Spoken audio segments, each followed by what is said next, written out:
তোমরা কি জানো এই হানজালা রাদিয়াল্লাহু তাআলা সদ্য বিয়ে করেছে, বাসর রাত করার পরে তার আর সহ্য হয়নি, আল্লাহ রসুলের ডাকে যুদ্ধে যেতে হবে, তাই তিনি বাড়ির থেকে বেরিয়ে গিয়েছেন। তার স্ত্রীর কপালে একটা চুমা দিয়ে চলে গিয়েছেন, যুদ্ধের ময়দানে গিয়ে শহীদ হয়ে গিয়েছেন। শহীদ হওয়ার পর তার যে দাফন কাফন করতে হবে, শহীদরা যেখানে মারা যায় ওখানে দাফন কাফন করে, ওই অবস্থায় দাফন কাফন করে। তার স্ত্রী এসে রাসূল সাল্লাল্লাহু আলাইহি ওয়াসাল্লামকে বললেন, তিনি সহবাস করে রেখেছিলেন, তিনি তার ফরজ গোসল দরকার, তাকে ফরজ গোসল করা দরকার ছিল। রাসূল সাল্লাল্লাহু আলাইহি ওয়াসাল্লাম বললেন, তোমরা টেনশন করিও না, তোমরা চিন্তা করিও না, আল্লাহ তাআলার ফেরেশতা আমার হানজালা রাদিয়াল্লাহু তাআলা আনহুকে গোসল করিয়ে দিয়েছে। সুবহানাল্লাহ। আল্লাহর জমিনে দুজন মানুষকে ফেরেশতা গোসল করিয়েছেন। ফেরেশতারা এক হানজালা রাদিয়াল্লাহু তাআলা আনহু, আর দ্বিতীয় রাসূলুল্লাহ সাল্লাল্লাহু আলাইহি ওয়াসাল্লামের চাচা, যিনি উহুদের যুদ্ধে শহীদ হয়ে যায়, বলেন তো নাম কি? আমির হামজা রাদিয়াল্লাহু তাআলা আনহু। কি সৌভাগ্য তাদের! আমি এই বাক্যটা ভাবতে ভাবতে সারা হয়ে যাই, যে মানুষকে ফেরেশতা এসে গোসল করায়, সেই মানুষটা একটু ইমানটা এদিক ওদিক হলে সে মানুষ ছুটে যায় আর বলে আমি মুনাফেক, আমি মুনাফেক, আমার ইমানটা বোধহয় এদিক ওদিক চলে গেল। কি পরিস্থিতি, কি পরিস্থিতি! আর আমাদের অবস্থা কি বলেন? এই ইমান আমাদের, এই ইমান হানজালা রাদিয়াল্লাহু তাআলা আনহুর ইমানের এক কোণা ইমান আমাদের আছে। কি করবেন জালসা শুনে, কি করবেন ভিড় করে, বলেন কি উপকার? যতক্ষণ না নিজেকে আমরা পরিবর্তন করতে পারছি, এই জন্য কষ্ট হয়। তাই কথাগুলোকে বলছি, কথাগুলোকে বিবেক দিয়ে নেবেন, অন্তর দিয়ে নেবেন, এবং টার্গেট করে যেতে হবে এই মাঠ থেকে, যে আজকের পর থেকে ইনশাল্লাহ কালকে থেকে 2 রাকাত হলেও তাহাজ্জুদ পড়বো আর আল্লাহর রাস্তায় কাঁদবো ইনশাল্লাহ। রাস্তা নেই বাঁচার, বিশ্বাস কর। 2 নম্বরে তুমি, তাই তোমাকে আমি দিচ্ছি, তুমি এই এর উপরে বসো, এই আসনটার উপরে বসো। 1 নম্বরে বিলাল, 2 নম্বরে খাব্বাব রাদিয়াল্লাহু তাআলা আনহু। খাব্বাব রাদিয়াল্লাহু তাআলা বলছেন, কেন বিলালকে অত্যাচার করেছে সবাই দেখেছে, আমি কি অত্যাচারিত হইনি?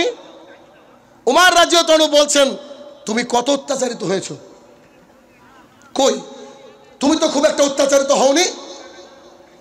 খাব্বাব রাদিয়াল্লাহু তাআলা পিঠের চাদরটাকে সরিয়ে দিলেন,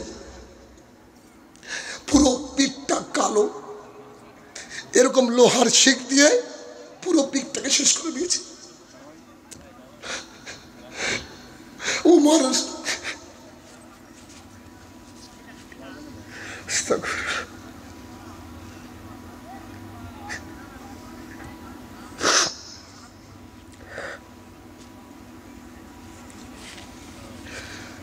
রাদিয়াল্লাহু তাআলা কাঁদতে শুরু করলেন, যে দ্বীন ইসলামের জন্য মানুষ এত কষ্ট সহ্য করে, তারা রাদিয়াল্লাহু তাআলা আনহু, আল্লাহ যাদের উপরে রাজি হয়ে গেছে, আজকে এত হাজার হাজার লোকের মধ্যে আমরা কেউ রাদিয়াল্লাহু তাআলা আনহু না, কিন্তু আমাদের অন্তর ইসলামের জন্য না। উমর রাদিয়াল্লাহু তাআলা তাকে দেখে কান্নায় ভেঙে পড়লেন, এত মার মেরেছে তোমাকে, আমি তো জানতাম না, এত অত্যাচার সহ্য করেছো তুমি ইসলামের জন্য। শুরুতে বলেছিলাম আজকে বিবেকের ট্রিটমেন্ট করব, ভেতরটা যদি নষ্ট হয়ে না যায়, নিজের জীবনকে সাহাবীর মতো ঢেলে সাজান, সাহাবীর মতো ঢেলে সাজাতে হবে নিজের জীবনকে। আল্লাহ আমাদেরকে ক্ষমা করুক, আল্লাহুম্মা আমিন।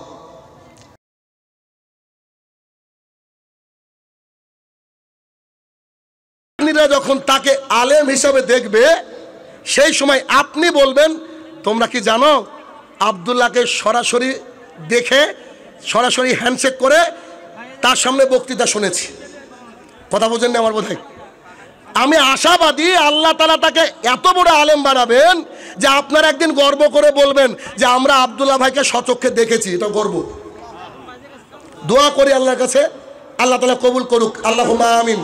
কেননা বাংলার জমিনে তার বক্তের মতো নতুনত্ব বক্তৃতা আমি কারুর পাই না, আমার প্রিয় উস্তাদজিরও পাই না।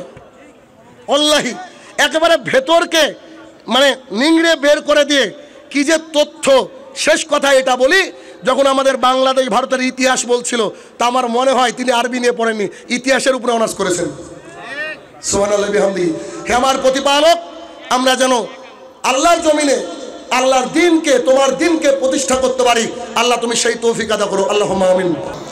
আমি মানুষকে তৈরি করেছি সর্বোত্তম করে, সুন্দর করে। সেটা হতে পারে চেহারার দিক দিয়ে সুন্দর, হতে পারে গঠনের দিক দিয়ে সুন্দর, হতে পারে ভেতর থেকে সুন্দর, হতে পারে বুদ্ধির দিক দিয়ে এক নম্বর। অর্থাৎ আল্লাহ সুবহানাহু ওয়া তাআলা অত্র আয়াতে বললেন, আমি মানুষকে সৃষ্টি করেছি সুন্দরতম অবয়ব দিয়ে, বিবেক বুদ্ধি দিয়ে। এরপর আল্লাহ সুবহানাহু ওয়া তাআলা বলছেন, যখন আমার বান্দারা আমার আইন, আমার কানুন, আমার কোরআন এবং সুন্নাহ মানেনি, আসফালা সাফিলিন, আমি আল্লাহ তাআলা তাদেরকে মাটির সাথে মিশিয়ে দিয়েছি। আল্লাহ সুবহানাহু ওয়া তাআলা বলছেন। তার মানে বোঝা যাচ্ছে বর্তমান সময় গোটা বিশ্বের দিকে যদি খেয়াল করেন, দেখবেন সবচেয়ে বেশি নির্যাতিত মুসলমান। গোটা পৃথিবীর বুকে আল্লাহর জমিনে যত নাস্তিক রয়েছে, নাস্তিক মানে যাদের ভগবান, ঈশ্বর, আল্লাহ নাই, সৃষ্টিকর্তা নাই, তো তাদের কাছে ইসলামও যা, সনাতনও তাই, ইহুদিও তাই, খ্রিস্টান ধর্ম তাই। কিন্তু সমস্ত নাস্তিকদেরকে দেখবেন ইসলামের বিপক্ষে কথা বলে, অন্য কোনো ধর্ম নিয়ে কথা বলে না। তার মানে গোটা আল্লাহর জমিনে সবাই মিলে ইসলামটাকে গলা টিপে হত্যা করার এক ষড়যন্ত্র তৈরি করছে। এখনো পরিস্থিতিতে আগামী দিনে কেমন করে আমরা ইসলাম পালন করব, কেমন করে আল্লাহ তাআলার প্রিয় বান্দা হব, কেমন করে আমরা ধূলিসাৎ হব না, কেমন করে সম্মানটা বাড়বে, কেমন করে সোনালী যুগের মানুষদের মতো আমাদের আখলাক চরিত্র হবে, এইগুলো আমাদের জানার দরকার আছে না নাই? জানতে হবে। সূরা ৩-এর মধ্যে যে কথাটা পেলাম, এই বাক্যটা আমাদের জন্য যথেষ্ট যে আল্লাহ সুবহানাহু ওয়া তাআলা আমাদেরকে শ্রেষ্ঠত্বের আসনে বসিয়েছেন এবং আল্লাহ সুবহানাহু ওয়া তাআলা মানুষকে বুদ্ধি দিয়েছেন, বিবেক দিয়েছেন, আর মানুষের মধ্যে সর্বশ্রেষ্ঠ বানিয়েছেন মুসলিমদেরকে। এটা আপনার আমার সৌভাগ্য যে আমরা অটোমেটিকলি মুসলমান। আল্লাহ সুবহানাহু ওয়া তাআলার এটা বিশেষ অনুগ্রহ। আচ্ছা, আল্লাহ সুবহানাহু ওয়া তাআলার বিশেষ অনুগ্রহ কেন বললাম? আল্লাহর জমিনে যত নবী রসুল এসেছে, সর্বশ্রেষ্ঠ নবীর নাম হচ্ছে মুহাম্মদুর রাসূলুল্লাহ সাল্লাল্লাহু আলাইহি সাল্লাম। তিনি নবীদের সর্দার, নবীদের ইমাম, জান্নাতের উদ্বোধনকারী, আল্লাহর জমিনের সবচেয়ে ভালো মানুষ। তিনি হচ্ছেন সমগ্র মানব জাতির জন্য রহমত। যদিচ তার আগে বহু নবী রসুল এসেছেন তাদের জাতির জন্য, তবে রাসূলুল্লাহ সাল্লাল্লাহু আলাইহি সাল্লাম এসেছেন সমগ্র মানব জাতির জন্য। সেই মুহাম্মদ সাল্লাল্লাহু আলাইহি সাল্লাম যাকে আল্লাহ সুবহানাহু ওয়া তাআলা এত ভালোবাসেন, যার মনের খারাপ পরিস্থিতি দেখে আল্লাহ তাআলা মেরাজে তার কাছে ডেকে নেন, যে আল্লাহ সুবহানাহু ওয়া তাআলা তার বিপদের সময় মালাকুল জিবালকে পাঠিয়ে দিয়ে বলে যে আপনি কি অত্যাচারিত হয়েছেন, তাহলে আমি মালাকুল জিবালের মাধ্যমে প্রতিশোধ নিব। সেই মুহাম্মদুর রাসূলুল্লাহ সাল্লাল্লাহু আলাইহি সাল্লাম নিজের চাচার মাথার কাছে বসে আছে, নিজের চাচার মাথার কাছে এসে বসে বলছে, চাচা আপনি শুধু একবার বলেন লা ইলাহা ইল্লাল্লাহ, একটা বাক্য যদি বলেন আমি আল্লাহ তাআলার কাছে বলবো, হে আমার প্রতিপালক, আমার চাচা মুসলমান, তাকে জান্নাতে ঢুকিয়ে দাও। চাচাকে যখন এ কথা বলছে, আশেপাশে সাইবা, ওদবা, আবু জেহেল দাঁড়িয়ে।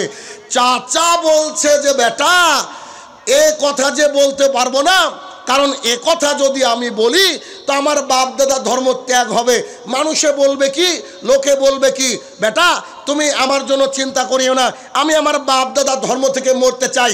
তখন রাসূল সাল্লাল্লাহু আলাইহি ওয়াসাল্লাম বারবার করে মিনতি করতে লাগলেন, আল্লাহর কাছে বলতে লাগলেন, আল্লাহ আমার চাচাকে হেদায়েত দান করো। আর চাচাকে বলতে লাগলেন, চাচা তুমি একবার লা ইলাহা ইল্লাল্লাহ পড়ো। কিন্তু তার চাচা লা ইলাহা ইল্লাল্লাহ পড়লো না। মুসলিম শরীফের হাদিস, তার চাচার থাকার জায়গা জাহান্নাম।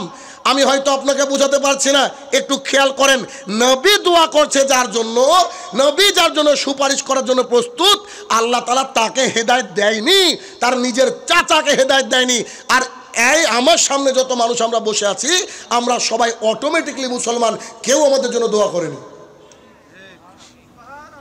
কথা কি বুঝতে পেরেছেন ওজন? আল্লাহ রসুল দোয়া করলে আল্লাহ তাআলা দোয়া শোনেননি এমনটা না। দলিল আবু হুরায়রা রাদিয়াল্লাহু তাআলা আনহু বলেন, আল্লাহ রসুল সাল্লাল্লাহু আলাইহি সাল্লাম আমার মা যে আপনাকে কি গালি দেয়, আপনার কথা শুনলেই গালি দেয়, ছেলেটাকে নষ্ট করে দিল, গোটা গ্রামকে নষ্ট করে দিল, কি যে গালি দেয়, আমার তো মেজাজ খারাপ হয়ে যায়। আবার আম্মা জি কি যে করি, একটু আম্মার জন্য দোয়া করেন না। তখন রাসূল সাল্লাল্লাহু আলাইহি ওয়াসাল্লাম বলছেন, আচ্ছা ঠিক আছে, আমি আল্লাহর কাছে দোয়া করছি, আল্লাহ তুমি আবু হুরায়রার মাকে হেদায়েত দিয়ে দাও। আবু হুরায়রা রাদিয়াল্লাহু তাআলা আনহু বাড়িতে দৌড়ে গিয়ে দেখছেন বাড়ির দরজা মারা, ভিতরে পানি নাড়ার আওয়াজ। তিনি দরজায় টক টক করলেন, তিনার মা বলছে বেটা একটু অপেক্ষা করো। দরজা খুলে দেওয়ার পর মাকে দেখলাম মাথায় কাপড় দিচ্ছে আর বলছে, বেটা চল মুহাম্মদ সাল্লাল্লাহু আলাইহি ওয়াসাল্লামের কাছে আমি ইসলাম গ্রহণ করব। এইটা হচ্ছে রাসূলুল্লাহ সাল্লাল্লাহু আলাইহি ওয়াসাল্লামের দোয়া। আর তিনি নিজের চাচার সামনে বসে কতক্ষণ বলছে, চাচা একবার বলেন না, একবার বলেন না লা ইলাহা ইল্লাল্লাহ, একবার বলেন না, খালি বলে দেখেন না, কি যে উপকার করলেন আপনি। আবু জেহেলের হাত থেকে, উতবার হাত থেকে, জাতির হাত থেকে আপনি আমাকে রক্ষা করেছেন। নিজের ছেলেকে পাশে রেখে আমাকে বুকে নিয়ে ঘুমিয়েছেন। আমাকে এতিমের যে স্বাদ সেটা আপনি বুঝতেই দেননি। কত যে কষ্ট করেছেন, আমার যে কষ্ট হয় আপনি এভাবে মারা গেলে আপনি একবার বলেন না লা ইলাহা ইল্লাল্লাহ। চাচা বলেননি, তার মানে আল্লাহ রাসূল দোয়া করেও চাচাকে হেদায়েত দেওয়াতে পারেনি। আমরা অটোমেটিকলি মুসলমান। এর শুকরিয়া কি আদায় করা সম্ভব? কথা বুঝছেন আমার? আচ্ছা আসেন, এখন আমাদের বিবেক জাগরণ হবে কি দিয়ে? রাসূলুল্লাহ সাল্লাল্লাহু আলাইহি ওয়াসাল্লাম যে জামানায় এসেছিলেন ওই জামানাটার নাম হচ্ছে অন্ধকারময় জামানা, জাহালাতের জামানা। ওই জাহালাতের জামানায় আল্লাহ সুবহানাহু ওয়া তাআলা কি নিয়ে পাঠিয়েছিলেন? কোরআনুল কারীম এক এক করে নাজিল করেছে। কোরআনকে বলা হয় নূর, হেদায়েতের আলো। এই হেদায়েতের আলো বা নূর, এই হেদায়েতের আলো বা নূর সমগ্র আরব থেকে গোটা বিশ্বের বুকে ছড়িয়ে পড়েছিল, আলোয় আলোকিত হয়ে গিয়েছিল। যারা মূর্তি পুজো করত তাদের অন্তরটা এক আল্লাহর ইবাদতে মশগুল হয়েছিল। যারা আগুনের পুজো করত তারাও সেই দিন বুঝেছিল এক আল্লাহর ইবাদত করতে হবে।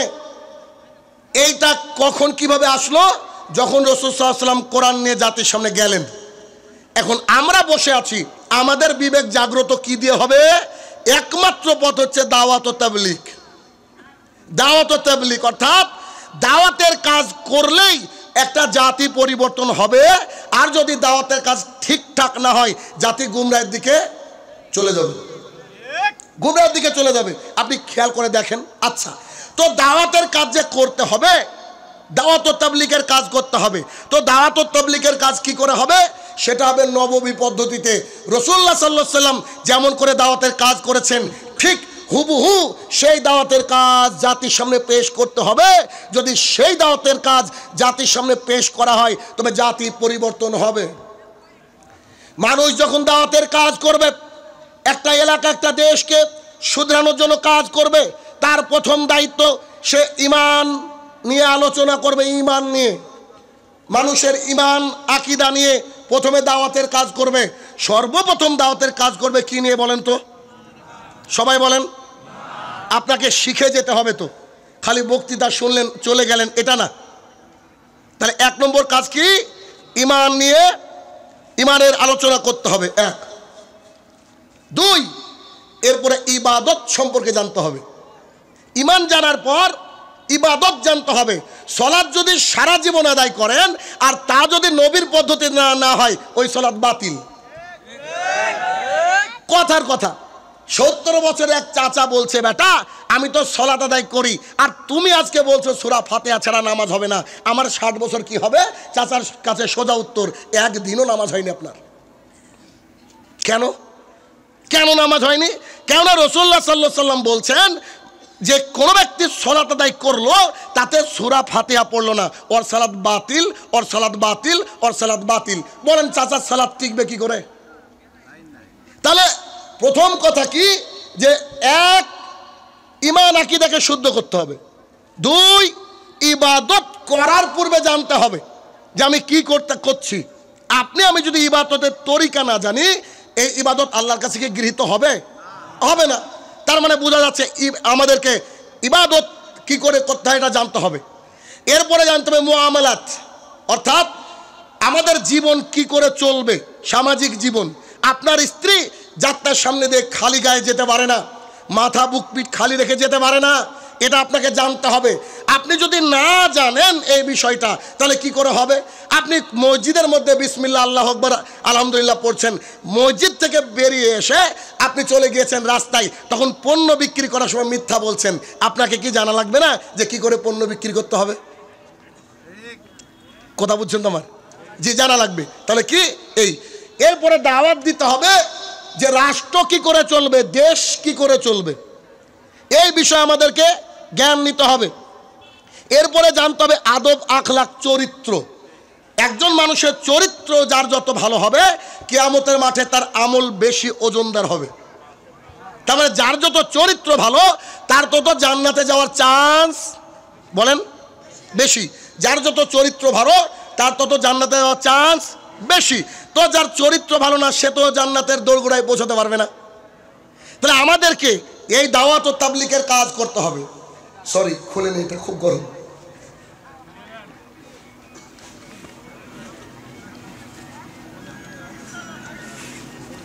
আচ্ছা, যে কারণে বলেছি এটা শেষ লেকচার হতে পারে, এবার আসি। রাসূলুল্লাহ সাল্লাল্লাহু আলাইহি সাল্লামের নববী পদ্ধতিতে দাওয়াতের কাজ হবে। এবার কিছু শক্ত কথা কি, বাংলাদেশের জমিনে যত না দাওয়াতের কাজ হয় তার চেয়ে বেশি প্রচার চলে। কথা মনে হয় বোঝাতে পারছি না। বাংলাদেশের জমিনে যত না দাওয়াতের কাজ হয় তার চেয়ে বেশি প্রচার চলে। দাওয়াতের কাজ হচ্ছে একটা ইবাদত। দাওয়াত দিয়ে মানুষকে শুধরাতে হবে। এই দাওয়াত দিতে গিয়ে এমন একটা দৃশ্য সৃষ্টি হচ্ছে বাংলার জমিনে যে দাওয়াত দিতে যাচ্ছে তো না, মনে হচ্ছে সিনেমার হিরো আসছে। এমনভাবে তার পেছন সামনে সাইড ক্যামেরা নিয়ে পাবলিক রেডি। আমি তো মনে করছি কিছুদিন পর হুজুর যদি বাথরুমে যায় তো একজন ব্লগার ব্লগ করে বলবে, নাও আর হুজুর going to the toilet right now. এটা খুব শীঘ্র হতে চলেছে বাংলাদেশে। দাওয়াতের কাজ করতে হবে কার পদ্ধতিতে বলেন তো? রাসূলুল্লাহ সাল্লাল্লাহু আলাইহি সাল্লামের পদ্ধতিতে। আল্লাহর জমিনে যতই ভালো মানুষ থাক না কেন তাকে ভালোবাসতে পারেন, বিরিয়ানি কোরমা পোলাও খাওয়াতে পারেন, তবে তার পদ্ধতি নেওয়া যাবে না। পদ্ধতি যদি নিতে হয় কার নিতে হবে? রাসূলুল্লাহ সাল্লাল্লাহু আলাইহি সাল্লামের। আচ্ছা দেখেন আপনাকে কেমন আমি বলি। ধরেন আমি একজন শায়েখের সাথে মিট করলাম, সাক্ষাৎ করলাম। সাক্ষাৎ করার সময় পেছনে একজন ব্যক্তিকে লাগিয়ে দিলাম যে আপনি এখন হচ্ছে এটাকে ভিডিও করেন। তাকে আমার বলা আছে ভিডিও করছে, ভিডিও করার পর সোশ্যাল মিডিয়ায় ছেড়ে দিচ্ছে। আপনি আমাকে দেখান তো যে এটুকুর মাধ্যমে জাতি কি দাওয়াত পেল? কথা বলেন। আমি আপনার সাথে সাক্ষাৎ করলাম, আপনি আমার সাথে সাক্ষাৎ করলেন, এবার আপনি ফেসবুকে ছেড়ে দিলেন, ইন্টারনেট ছেড়ে দিলেন। আপনি বলেন তো এখান থেকে কি শিখলেন? আমি তো শিখতে পারিনি, আপনারা কি শিখতে পেরেছেন? আচ্ছা, একজন ব্যক্তি, একজন শাক ধরেন আপনার বাড়িতে গিয়েছে, আপনি নেমন্তন্ন করেছেন, তাকে কিছু খাবার দিয়েছেন সামনে, তিনি খাচ্ছেন।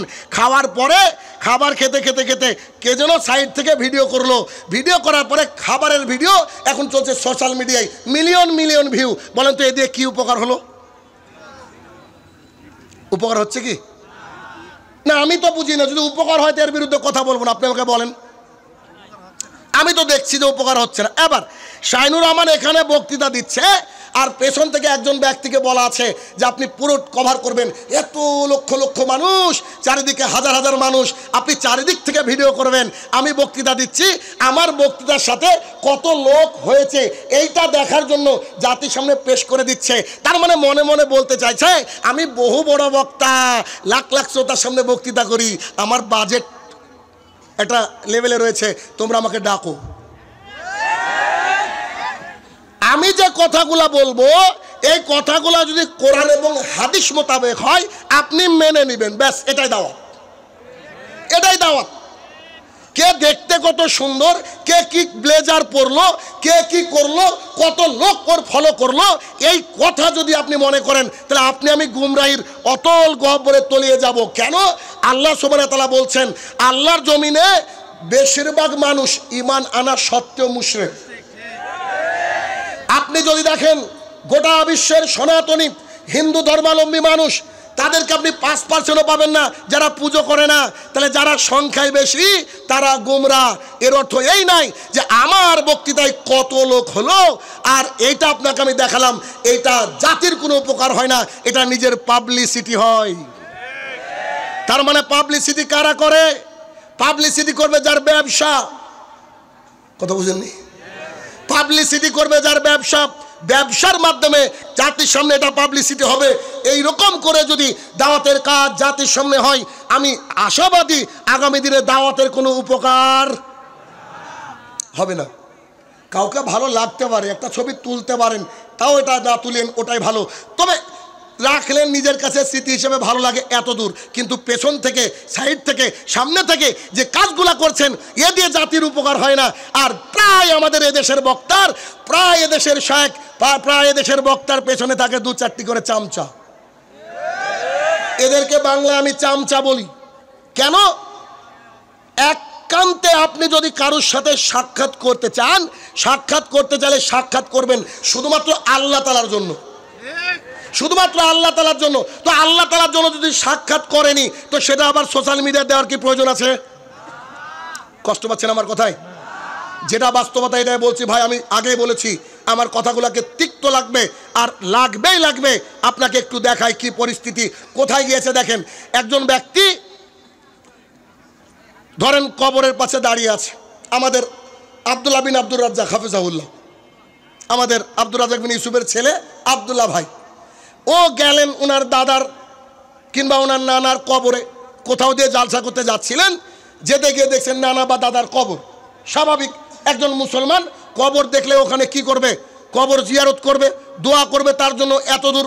তো তিনি গিয়ে করলেন কি, এরকম করে হাত তুলে তিনি মোনাজাত করছেন। হয়তো তার দাদা বা নানা যে রয়েছে তার জন্য আল্লাহর কাছে মাগফিরাতের ক্ষমা চাইছেন। আচ্ছা বলেন তো, এটার নাম কি ইবাদত নয়? ইবাদত তো, ভালো করে বুঝুন, কবর জিয়ারত করা ইবাদত তো। আচ্ছা, পাশ থেকে যারা ছবি তুলে ছেড়ে দিল জাতির সামনে, গোটা জাতি দেখছে যে আমাদের আব্দুল্লাহ ভাই দোয়া করছে। আপনি একবার বলেন তো, এটা কি রিয়া হলো না? এখন আপনার প্রশ্ন, জি ওটা তো আব্দুল্লাহ ভাই করেছে, আব্দুল্লাহ ভাই জানে না, কিন্তু পাবলিক যারা করলো তাকে যদি আপনি আমি না জানাই, এটা কি আমাদের ঘাটতি না? কথা মনে হয় বোঝাতে পারছি না আমি, কথা বুঝছেন আপনি আপনারা আমার? আচ্ছা আসেন হাদিস শুনেন। মুসনাদে আমাদের হাদিস, রাসূলুল্লাহ সাল্লাল্লাহু আলাইহি ওয়াসাল্লাম বলছেন, মান সাল্লা ইউরাই ফাকাদ আশরাকা, কোন ব্যক্তি যদি সালাত আদায় করে কাউকে দেখানোর জন্য, অন্য কেউ দেখছে আমি সালাত আদায় করছি, এই ব্যক্তি শিরক করে। ওমান সামা ইউরাই ফাকাদ আশরাকা, কোন ব্যক্তি সিয়াম পালন করলো, রোজা পালন করলো, আর এটা যদি কাউকে দেখানোর জন্য হয়, এ ব্যক্তি শিরক করলো। ওমান তাসাদ্দাকা ইউরাই ফাকাদ আশরাকা, কোন ব্যক্তি কাউকে দান করলো, এটা মানুষকে দেখানোর জন্য, দান বীর সাজার জন্য, ও ব্যক্তি শিরক করলো। যে ব্যক্তি ইবাদতের মধ্যে শিরক করে, এই ব্যক্তির থাকার জায়গা জাহান্নাম। সূরা নিসা সূরা নম্বর 4 আয়াত নম্বর 48 এবং 116। যদি কবর জিয়ারত ইবাদত হয়, তাহলে এটাকে সোশ্যাল মিডিয়ায় যারা ছেড়েছে এরা মহা অপরাধী। আমি তার একটা কথা নিয়ে বললাম, এরকম শত শত ঘটনা প্রতিদিন হচ্ছে, প্রত্যেকটা দিন শত শত ঘটনা ঘটছে। মানুষ কত নিকৃষ্ট হতে পারে। কিছুদিন আগে আমাদের সৌদি আরবের একজন প্রসিদ্ধ দাঈ আল্লাহ, তিনি আপনাদের বাংলাদেশের, আল্লাহ সুবহানাহু ওয়া তাআলা তাকে তার কাছে নিয়ে চলে গিয়েছিলেন। ওনার নাম আব্দুল্লাহ কি কাফি রহমতুল্লাহ আলাই, খুব ভালো মানের একজন লেখক, একজন অনুবাদক, যিনি সৌদি আরবে দাওয়াতের কাজ করতেন, একজন মহান মানুষ। আল্লাহ তাআলা তাকে ডেকে নিয়েছে। আমার কষ্ট হয় বলতে পারি না, কি দিয়ে বুঝাবো আপনাকে। দেখলাম কালকে একটা ভিডিওতে দেখলাম তার 2 ছোট্ট কলিজার টুকরা ওই কবর রয়েছে, কবরের পাশে গিয়ে তার বাবাকে ডাকে, কবরের পাশে গিয়ে তার বাবাকে ডাকে। আর আমি দেখা মাত্রই ভাবলাম যে এটা ভাইরাল হলো বলে। জি হয়েছে ভাইরাল, কথা কি বোঝাতে পারছি না? কবরের কাছে গিয়েও মানুষ ভিডিও করে তার ছোট্ট ছেলেটাকে দিয়ে। একজনেরও কি বিবেক নাই? সবই কি আবেগ দিয়ে চলে নাকি বাংলাদেশের লোক? হিসাবে যে ধরে না, এটা কি? আপনি আপনার বাবার কবর জিয়ারত করবেন, অতটুকু ছোট ছেলে ও কি বুঝে বলেন দেখি? তার পেছনে একজন ক্যামেরাম্যান, মানে ইবাদত করেও শান্তি নাই, ওখানেও ক্যামেরাম্যান। আজকে এতগুলা মিডিয়া এসেছে কেন? জাতির কাছে দিন ধর্ম পৌঁছে দেবে, এতটুকু লক্ষ্য, এতটুকু লক্ষ্য। কিন্তু এইটা আবার কোন কি যে আমি কবর জিয়ারত করছি, ছোট্ট কলিজার টুকরা, ইমোশনালি ব্ল্যাকমেল, এগুলোকে বলা হয়। করছে কি? এটাকে সোশ্যাল মিডিয়ায় ছেড়ে দিচ্ছে। আচ্ছা দেখেন তো, এখানে কতগুলা ইউটিউবার আছে আজকে, প্রচুর ইউটিউবার আজকে তো আসবেই, উস্তাদ আসছে না। এখন আমার সাথে আপনাদের আলহামদুলিল্লাহ বাংলাদেশের অন্যতম বড় channel the light of Islam Abdul Baten ভাই থাকে, আমার সাথে প্রায় থাকে, প্রায় আজকেও আছে আলহামদুলিল্লাহ। ওর বাবার 14 গোষ্ঠীর ক্ষমতা হয় না যে শাইনুর রহমান কি করলো না করলো পেছন থেকে ক্লিক করা। ও তো 10-15টা ক্যামেরা, লাখ লাখ টাকা দিয়ে, ওর প্রচুর লোক গোটা বাংলাদেশে সবাই ওর ভিডিও ধরে। তো ওর বাবার ক্ষমতা হয় না কেন যে ও আমার ছবি তুললো, অথচ আমার সাথে ঘুমায়, আমার সাথে থাকে, আমার সাথে খায়? কেন বলেন তো? ও ইউটিউবার, ওকে চামচা হিসেবে আমি রাখি? বলেন, রাখিনি। কথা কি বোঝাতে পারছি আমি? ইবাদত হবে ইবাদতের জায়গায়, আর দিন প্রচার হবে নবীর তরিকায়, এর বাইরে কোনো কথাই নেই, এর বাইরে কোনো কথা নেই। দিন প্রচার করতে গেলে আল্লাহ রসুলের তরিকায় দিন প্রচার করতে হবে। জনাব, একেবারে স্পষ্ট কথা শুনেন, কি করে দিন প্রচার করবেন? 1450 বছর পূর্বে আল্লাহ রসুল যা বলেছেন আপনি হুবহু তাই প্রচার করবেন, এর নাম হচ্ছে দিন প্রচার। তার মানে এক শ্রেণীর মানুষকে দেখা যাচ্ছে দিন প্রচার করতে গিয়ে সিনেমার মাধ্যমে, নাটকের মাধ্যমে দিন প্রচার করছে, এটাও জায়েজ নয়। কিছুদিন আগে ওই যে আসিফ মেহতাব নামে যে ভাইটা শরীফ থেকে শরীফার পাতা ছিঁড়ে ফেললো, আমরা যত বক্তাগণ রয়েছে, আলেমগণ রয়েছি, সবাই প্রতিবাদ করলাম। আলহামদুলিল্লাহ, প্রধানমন্ত্রী বলেছে এই বিষয়টাকে আমরা দেখব, এতদূর ঠিক আছে। কিন্তু এই বাংলার জমিনে অনেক দাড়িওয়ালারা এটাকে নিয়ে আবার ভিডিও বানিয়েছে, মহিলা সহ। বলেন, তাহলে আমরা প্রতিবাদ করছি আর তারা ভিউ কামানোর জন্য কি করছে? ভিডিও বানাচ্ছে। তাহলে ওরাও অপমান করছে, আর যারা সিলেবাস তৈরি করেছে এরাও অপমান করছে। দুজনের মধ্যে পার্থক্য আপনি আমাকে দেখান। দুজনের মধ্যে পার্থক্য নেই। দাওয়াত ও তাবলীগ হবে নবীর পদ্ধতিতে, নবীর পদ্ধতির বাইরে দাওয়াত হবে না। আপনার মস্তিষ্ক প্রসূত কোনো কথা চলবে না, মাথার মধ্যে থেকে কোনো কথা চলবে না।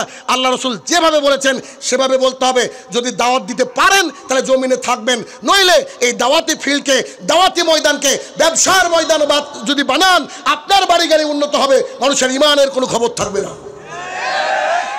আর তাই ঘটছে বর্তমান জামানায়, তাই ঘটছে বর্তমান জামানায়। কি যে বক্তারা কন্ট্যাক্ট করে আসছে, লাখ লাখ টাকা কন্ট্যাক্ট করছে, তারপরে তার দাওয়াতের মাধ্যমে জাতির কোনো পরিবর্তন হচ্ছে না।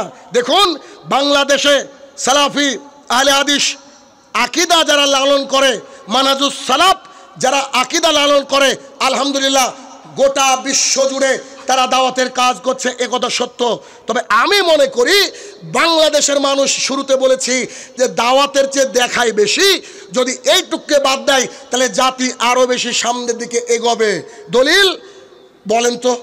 সোশ্যাল মিডিয়ার জামানা, এই বক্তৃতা গোটা বিশ্ব থেকে শুনছে আজ, গোটা বিশ্ব থেকে। কিন্তু কিছুদিন আগে টঙ্গীর ময়দানে কিছু লোক যাচ্ছে, তাদেরকে বলছে কোথায় যাচ্ছেন? তো বলছে আমরা গরিব মানুষ, আমরা তোর মক্কায় হজ করতে যেতে পারি না, তো টঙ্গীর ময়দানে গেলে হজ হবে। 1 2, ওই ময়দানে গিয়ে যদি আমরা 1 রাকাত সালাত আদায় করি, 49 কোটি রাকাতের নেকি হবে। সাংবাদিক তাকে বলছে দলিল, তিনি বলছে এই যে দলিল, দাওয়াতে তাবলীগ পৃষ্ঠা নম্বর 81, একেবারে মধ্যে লেখা রয়েছে। দেখেন যে টঙ্গীর মাঠে যদি কেউ ইজতেমায় কেউ যদি 1 রাকাত সালাত আদায় করে, 49 কোটি রাকাতের নেকি। অথচ কোনো ব্যক্তি যদি, হাদিস সহিহ, কোনো ব্যক্তি যদি মক্কায় 1 রাকাত সালাত আদায় করে 1 লক্ষ, টঙ্গীর মাঠে 49। সরাসরি একবারে নগদ অপমান করছে না মক্কাকে? মক্কাকে অপমান করছে কি করছে না? নিয়ে মানুষকে দাওয়াতের কাজ করছে, তার দাওয়াতের দায়িত্ব, তার দাওয়াতের কাজ শুনেন। তিনি বলছেন এমন নারীকে বিবাহ করবে তোমরা যাকে জড়িয়ে ধরার সময় তার মাথা যেন তোমার বুকে আসে, এটা রোমান্টিকতা তৈরি হবে। হাদিস মেড ইন চায়না। তার মানে লিপস্টিক হুজুরের মার্কেট আছে, মানে আমাদের দাওয়াতে ঘাটতি আছে। কথাগুলো কিন্তু নিজের উপরে বলছি, আমি কথাগুলো নিজের উপরে বলছি। আজকেও কমেডিয়ান বক্তা, যার গান বিয়ে বাড়িতেও বাজে, শ্মশান ঘাটেও বাজে, সব জায়গায় ডিজে বাজছে, সে যদি কোথাও আসে লক্ষ লক্ষ মানুষ ওইখানে যায়। তার মানে আমরা কিন্তু ঠিকঠাক দাওয়াতের কাজ করছি না বলেই তারা জালের পিছনে ছুটছে, তারা জালের পিছনে ছুটছে। হিন্দুরা পুজো করে, হিন্দুরা পুজো করে, পুজো দেবতা বানিয়ে, দুর্গা দেবী বানিয়ে, গণেশ বানিয়ে। আর আমরা সালাফিয়ারা যারা সালাফিয়াতকে মানি, সালাফি মানাজ মানি, আমরা বোধহয় নতুন করে আমাদের শাক পূজার ব্যস্ত। বুঝতে পারেননি কথা? বাংলাদেশে তো প্যাকেজ চলে, অমুক বক্তা আসলে তমক থাকবে জরুরি, অমুক সংগঠনের লোক একে ডাকবে না, এই সংগঠনের লোক ওকে ডাকবে না, এই সংগঠনের লোক ওকে ডাকবে না। তো হানাফি মাযহাবকে গালি দিয়ে কি করব আমরা? তো মনে হয় 72 রাখুন। কথা হচ্ছে না আমার? তার মানে আমাদের দাওয়াত ও তাবলীগ কি করতে হবে বলেন তো? একেবারে রাইট, একেবারে পরিবর্তন করে আল্লাহ রাসূল সাল্লাল্লাহু আলাইহি ওয়াসাল্লামের তরিকায় করতে হবে। যেমন করে তিনারা জান্নাতের আশায় দাওয়াতের কাজ করতেন। মাথা থেকে পূজা করার প্রবণতাকে বের করে দেন। আল্লাহর জমিনে যেই দিনের কথা বলবে সেটা যদি হক হয় আর কোরআন এবং সুন্নাহ মোতাবেক হয়, তাহলে নিশ্চিতভাবে আপনি ওটাকে মেনে নেবেন, সে আপনার প্রিয় শাইখ হোক অথবা অন্য কেউ হোক। এই প্রবণতা মানুষকে তৈরি করতে হবে। আজকে দেখেন, আপনাকে বাস্তবতা দেখাই। আপনার দাদা, আপনারা যারা বসে আছেন, আপনাদের দাদার জামানায়, আপনাদের নানার জামানায় এত বেশি বক্তৃতা হতো না। তখনকার মানুষের ঈমান ছিল পাকা। এখন পাড়ায় পাড়ায় গলিতে গলিতে বক্তৃতা, মানুষ খালি শুনে কিন্তু মানুষ পরিবর্তন হয় না। তার মানে বোঝা যাচ্ছে দাওয়াত ও তাবলীগে চরম আকারে ঘাটতি রয়েছে। এই ঘাটতিকে যে কোনো মূল্যে আমাদেরকে পুরা করতে হবে, যে কোনো মূল্যে পুরা করতে হবে। যত বেশি দাওয়াতের কাজ হচ্ছে তত মহিলারা বেহাপনার মধ্যে লিপ্ত হচ্ছে। আজ থেকে 50 বছর আগে কোন বাংলাদেশে মহিলাকে দেখাতে পারবেন যে মহিলাটা লিপস্টিক পরে জিন্স পরে জাতির সামনে হেঁটেছে? তখন জলসা হতো 5 জেলা মিলে একটা, 3 জেলা মিলে একটা। আর এখন কি বলবো আপনাকে, একটা উপজেলায় 15টা জলসা, একটা উপজেলায়। তার মানে তখন যারা দাওয়াত দিত তারা ভেতর থেকে দাওয়াত দিত, তাই সমাজ পরিবর্তন হতো।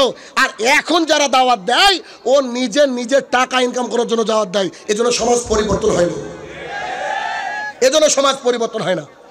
দাওয়াতের কাজ করতে হবে। আর কোরআন এবং সুন্নাহকে আবেগ দিয়ে নয়, বিবেক দিয়ে মানতে হবে। বিবেক।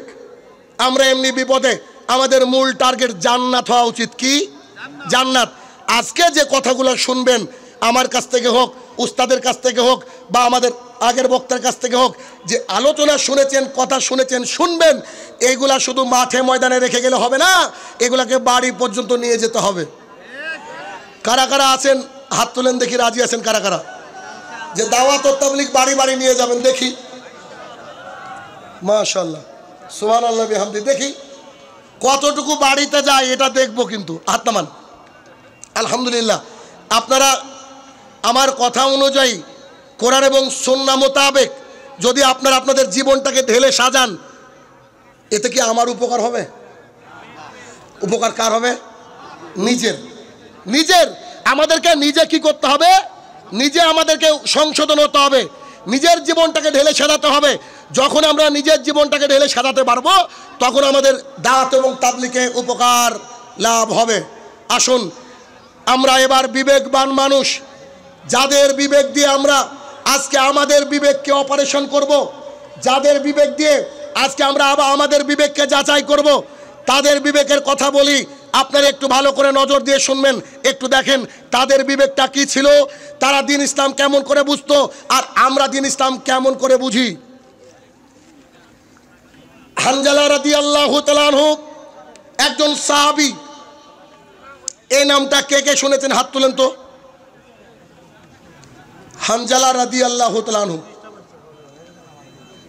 শুনেছেন? আলহামদুলিল্লাহ। নামান।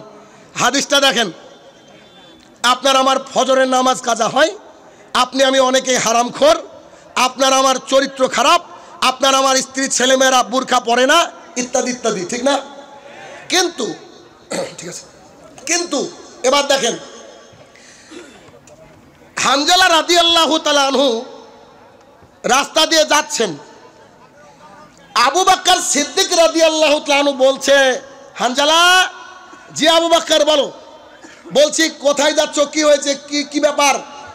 তো তিনি বলছেন যে হানজালা মুনাফিক হয়ে গেছে। হানজালা রাদিয়াল্লাহু তাআলা আনহু কি বলছেন? আবু বকরের সাথে সাক্ষাৎ হয়েছে, আবু বকর বলছে হানজালা খবর কি? তো হানজালা রাদিয়াল্লাহু তাআলা আনহু বলছেন, আবু বকর, হানজালা মুনাফিক হয়ে গেছে। নিজে বলছেন হানজালা মুনাফিক হয়ে গেছে। আবু বকর বলছে ইন্না লিল্লাহ। আরে তুমি বলো কি? আরে তুমি মুনাফিক মানে? তুমি রাসূলের সাহাবী, তুমি আমাদের দ্বীনি ভাই, তুমি নিজেকে মুনাফিক বলছো, এর কারণ কি? তো তখন বলছে আবু বকর, শোনো বিষয়টা যে এইরকম, আল্লাহ রসুলের সামনে যখন থাকি, তাকে দেখি, তাকে ভাবি, তার কথা শুনি, জান্নাতের লোভ হয়, জাহান্নামের ভয়ে অন্তরটা কানে। আল্লাহ রসুলের সামনে থাকলে যেই বাড়িতে যাই, সম্পদের মায়া, স্ত্রী ছেলেমেয়ের মায়ায় মগ্ন হয়ে যাই, জান্নাতের কথা মনে পড়ে না, জাহান্নামের কথা মনে পড়ে না, রসুলের কথা মনে পড়ে না। তাই আমি হিসাব করে দেখলাম, আমি আল্লাহ রসুলের সামনে থাকলে ইমানদার থাকি, আর বাড়িতে যাওয়ার পর আমি মুনাফিক হয়ে যাই। তাই বলে কি যে কাঁদতে শুরু করলেন। আবু বকর রাদিয়াল্লাহু তাআলা বলছেন, হানজালা, যদি সত্যি এই ঘটনা তোমার সাথে ঘটে, আমিও বলছি আমি আবু বকরও মুনাফিক, আমিও বাড়িতে গেলে আমার এই ঘটনা হয়, চলো আমরা উভয়ে গিয়ে আল্লাহ রসুলকে গিয়ে জিজ্ঞাসা করবো, আল্লাহ রসুল আমাদেরকে বলেন তো, আমরা বাড়িতে গেলেও কেন নিজেকে স্থির রাখতে পারি না? আপনার কাছে থাকলে যত ইমান থাকে, বাড়িতে গেলে কেন ইমান থাকে না? বউ বাচ্চা নিয়ে ব্যস্ত হয়ে পড়ি, ব্যবসা বাণিজ্য নিয়ে ব্যস্ত হয়ে পড়ি। আল্লাহ রসুল আপনি আমাদেরকে বলেন। এই সিদ্ধান্ত করতে করতে দুইজন বিখ্যাত ব্যক্তিত্ব, হানজালা রাদিয়াল্লাহু তাআলা আনহু এবং আবু বকর রাদিয়াল্লাহু তাআলা আল্লাহ রসুলের কাছে পৌঁছালেন। দেখেন, ইমানের মধ্যে ঘাটতি এসেছে, তিনারা নিজে নিজে ট্রিটমেন্ট করছেন। শুধুমাত্র জুমার সালাত আদায় করে নিজেকে মুসলমান দাবি করেন?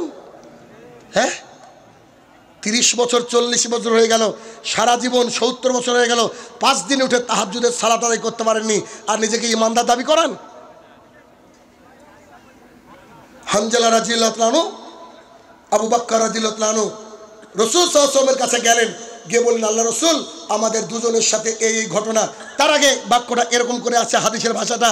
হানজালা রাদিয়াল্লাহু তাআলা আনহুকে দেখে আল্লাহ রসুল বলছেন, হানজালা খবর কি? তো বলছে যে হানজালা মুনাফিক, নিজে বলছে। তখন বলছে, ছি ছি ছি, বলো কি? তুমি আবার মুনাফিক হতে যাবা কেন? তো বলছে আপনার সামনে থাকলে ইমান বাড়ে, আপনার সাথে সামনে থাকলে জান্নাতের ভেতরে আকাঙ্ক্ষা হয়, জাহান্নামের ভয়ে ভীত হয়ে থাকি, আর বাড়িতে গেলে যে ইমানই থাকে না, জান্নাত জাহান্নামের কথা ভুলে যাই, স্ত্রী ছেলে মেয়ে নিয়ে ব্যস্ত হয়ে পড়ি। আল্লাহ রসুল আমি কি মুনাফিক না? তখন রাসূল সাল্লাল্লাহু আলাইহি ওয়াসাল্লাম বলছেন, ও আবু বকর, ও হানজালা, তোমরা দুজন শুনে রাখো, আমার সামনে থেকে যেমন ইমান তোমাদের আসে, এই ইমানটা যদি বাড়িতে গিয়েও থাকতো, স্বয়ং ফেরেশতা এসে তোমার সাথে সাক্ষাৎ করে হ্যান্ডশেক করতো। তার মানে তুমি মসজিদে আসার পরে তোমার যে ইমান, এই ইমানটা যদি বাড়িতে থাকে, ফেরেশতা সরাসরি এসে তোমার সাথে কি করবে? হ্যান্ডশেক করবে, তোমার সাথে মুলাকাত করবে, তোমার সাথে সাক্ষাৎ করবে। অতএব তোমরা কষ্ট পাইও না, দুঃখ পেও না, এটা মানব জাতির চরিত্রই এমন। তবে তোমরা যে বিষয়টা এনেছো, এটা খুব ভালো লাগলো আমার কাছে। কজন মসজিদ থেকে গিয়ে ভেবেছি, কজন জুমার সালাত আদায় করার পরে ভেবেছি, আল্লাহ আগামী জুমা আসতে আসতে আমার অন্তরের হালাত কি? বলেন, কে কে ভেবেছি আমরা এটা? বলেন, আছে কেউ? হানজালা রাদিয়াল্লাহু তাআলা আনহু কে জানেন? বলবো? আরে মানুষ বক্তৃতা শুনে ভাই, মানুষ বক্তৃতা শুনে কিন্তু পরিবর্তন হয় না, এ দিয়ে কোনো উপকার হবে না জাতির। দেখেন তো কে? উহুদের প্রান্তরে তুমুল যুদ্ধ চলছে, সাহাবায়ে কেরাম বীর দর্পে যুদ্ধ করছেন। যুদ্ধ করতে করতে করতে অনেক সাহাবী শহীদ হয়ে গেছেন, বহু বেদিন বেঈমানরা চলে গিয়েছে পরপারে।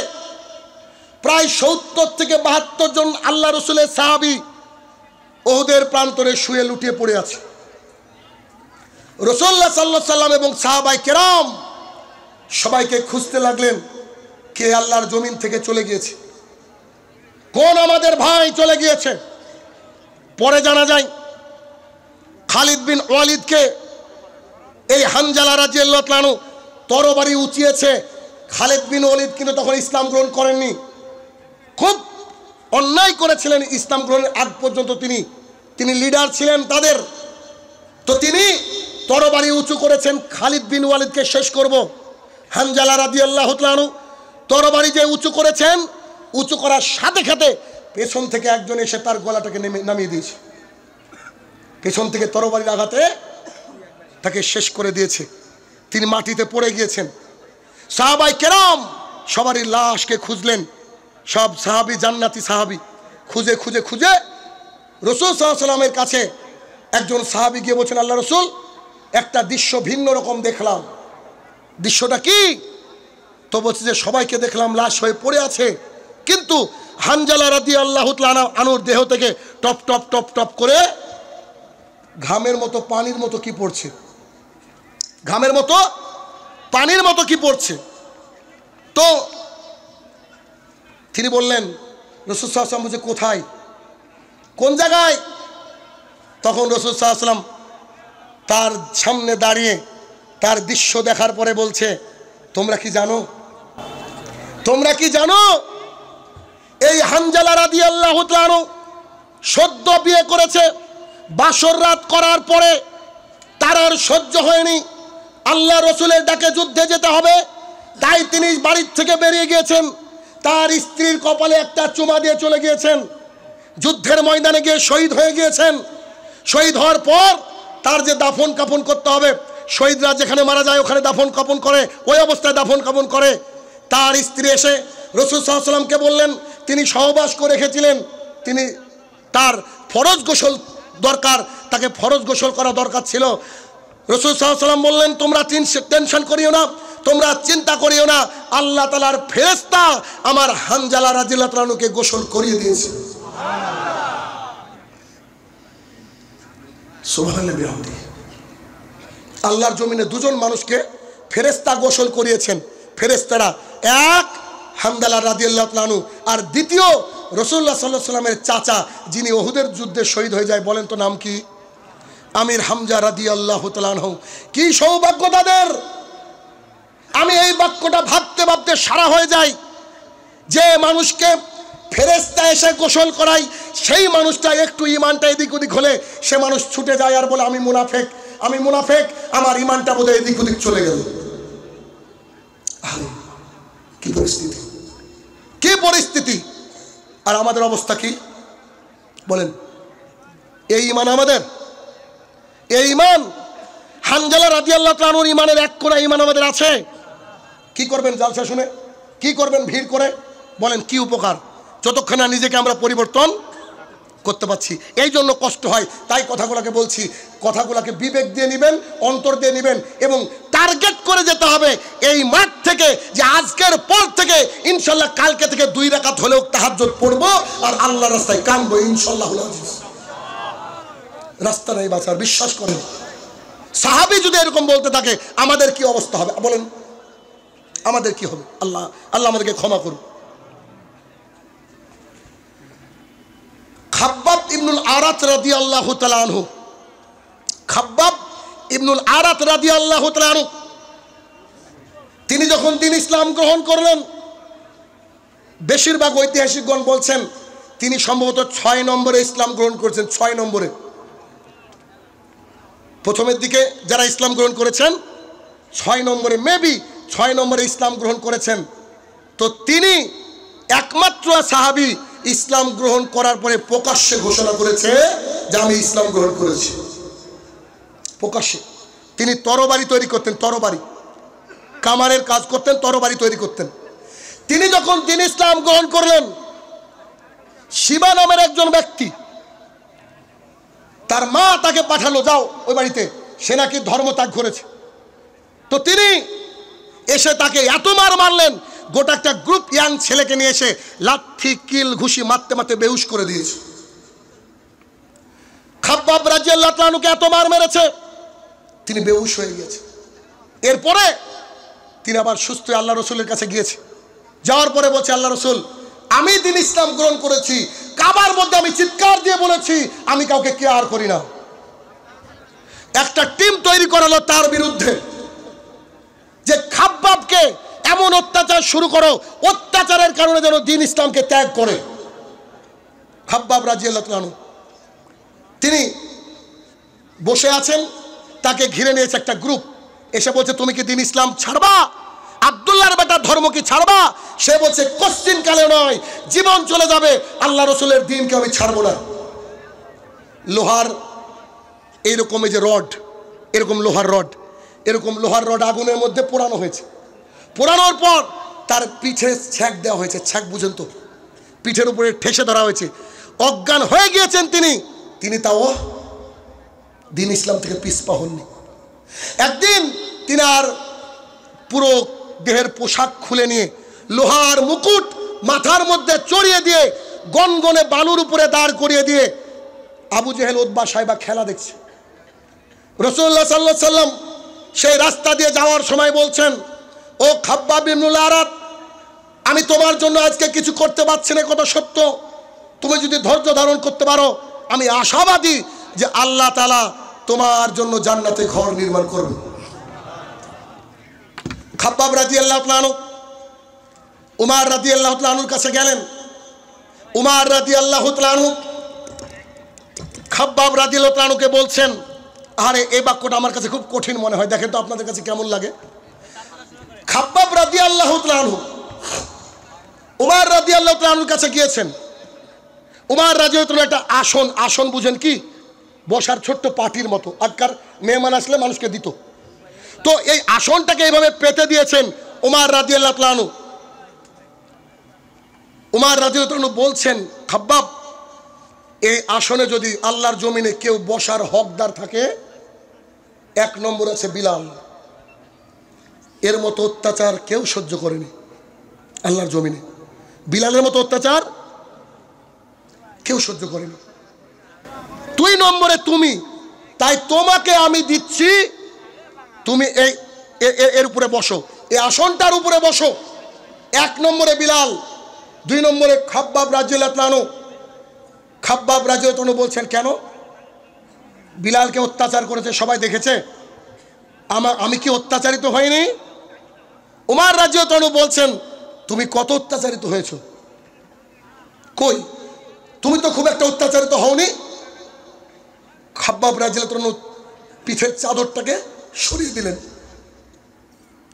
পুরো পিঠটা কালো, এরকম লোহার শিক দিয়ে পুরো পিঠটাকে শেষ করে দিয়েছে। উমর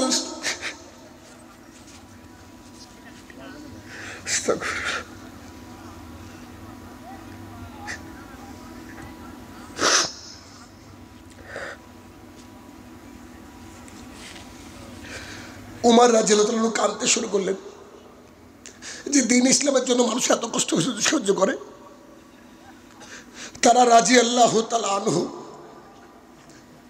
আল্লাহ যাদের উপরে রাজি হয়ে গেছে, আজকে এত হাজার হাজার লোকের মধ্যে আমরা কেউ রাদিয়াল্লাহু তাআলা আনহু না,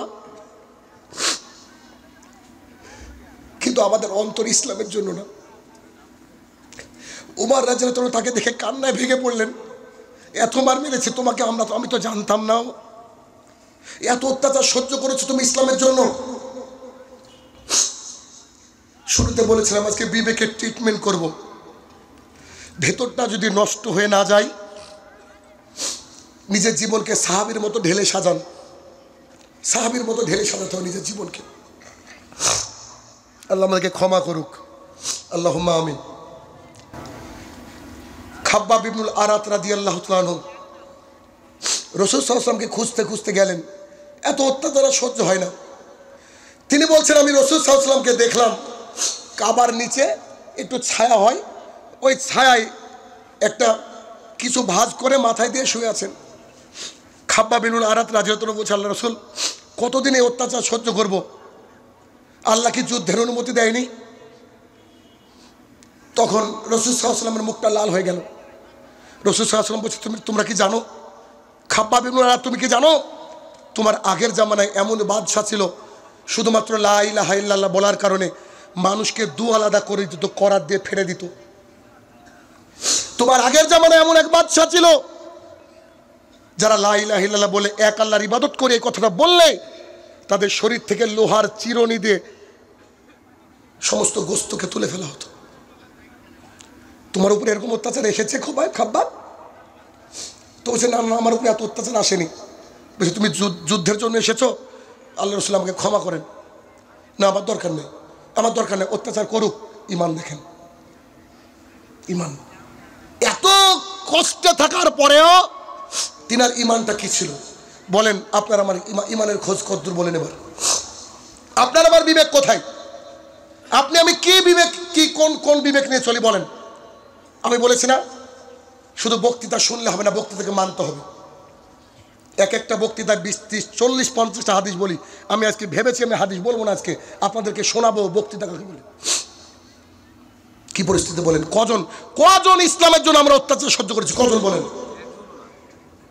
আর যদিও অত্যাচার সহ্য করেছি, আমার মতন ছেলেকে মসজিদ থেকে ধাক্কা দিয়ে বের করে দেওয়া হয়েছে, এতটুকু। পাড়ার মানুষ দেখলে কটূক্তি করে, এতটুকু। সভাপতি দেখলে একটা ধাক্কা মেরেছে, এতটুকু।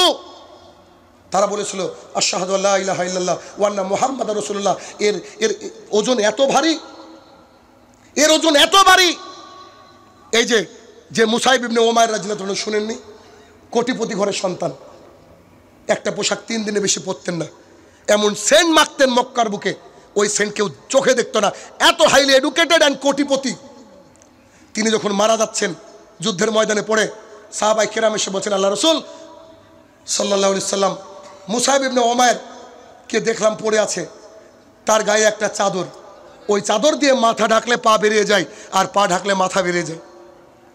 রাসূল সাল্লাল্লাহু আলাইহি ওয়াসাল্লাম চোখের পানি ছেড়ে দিয়ে কাঁদছেন, বলছেন মুসাইব আমি তোমার মাকে কি জবাব দেব? চলে যাওয়ার সময় একটা পোশাকও তোমাকে দিতে পারলাম না। বলেন ইসলামের জন্য আপনার আমার একই। শুধুমাত্র পরীক্ষা কি সাহাবীদের জন্যই ছিল? সাহাবীরা তো ইমানদার ছিলেন, আল্লাহ রাসূলকে দেখেছেন রাদিয়াল্লাহু তাআলা আনহু। আমরা তো ইমানদার নই, তাহলে পরীক্ষা আমাদের উপর আরো বেশি আসা উচিত ছিল। আমাদের উপরে পরীক্ষা নয় মানে আমি মনে করছি আমরা ফিতনার মধ্যে নিমজ্জিত। ওয়াল্লাহি আমরা ফিতনার মধ্যে নিমজ্জিত। আপনি খুঁজেন দেখেন আমরা ফিতনার মধ্যে নিমজ্জিত। এই ফিতনা থেকে আমাদেরকে বেরোতে হবে। আব্দুল্লাহ ইবনে হুযায়ফা রাদিয়াল্লাহু তাআলা আনহু নাম শুনেছেন?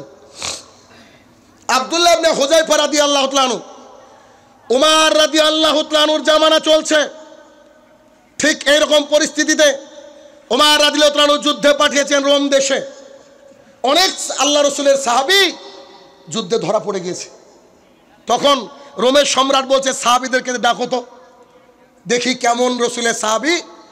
ওর মধ্যে খুঁজতে খুঁজতে দেখছেন আব্দুল্লাহ রাদিয়াল্লাহু তাআলা আনহুর চেহারাটা খুব মিষ্টি ছিল, খুব সুন্দর চেহারা।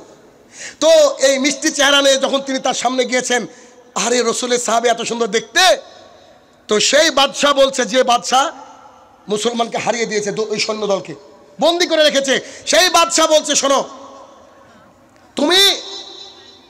তোমাকে আমার পছন্দ হয়েছে, আমার মেয়ের সাথে তোমাকে বিয়ে দেব, কিন্তু শর্ত একটা, লা ইলাহা ইল্লাল্লাহ ছেড়ে খ্রিস্টান ধর্ম গ্রহণ করতে হবে।